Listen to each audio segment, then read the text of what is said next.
And good morning for today's vlog. Magluto na itaog haluan na po mga idol. Ito ang kasangkapan sa kinabuhi atong lamas. So nagisa na daan taog luy aog ya lulo na to. Mas mahal ang dagan ng kamatis para manusot ang kalamit. Kadaan gisahon ang lamas para maitos ang kamatis. So nali lang pagtirada mga idol, simple nga pagkaluto mga idol, pero lami.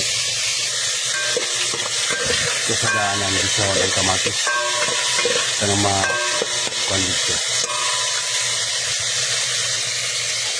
Inunod na to ang kanin. Sa tanan po ang isda sa tabang mo po ni ang silogon mga idol kaning haluan. Wala ni kay kontra sa mga sakit-sakit.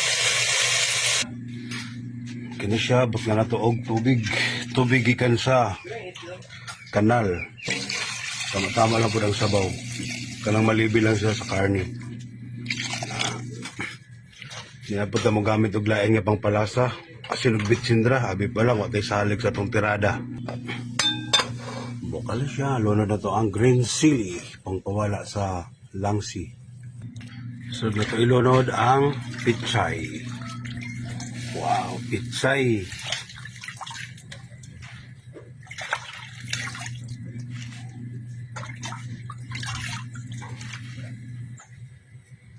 Ito ang sibuyas dahon.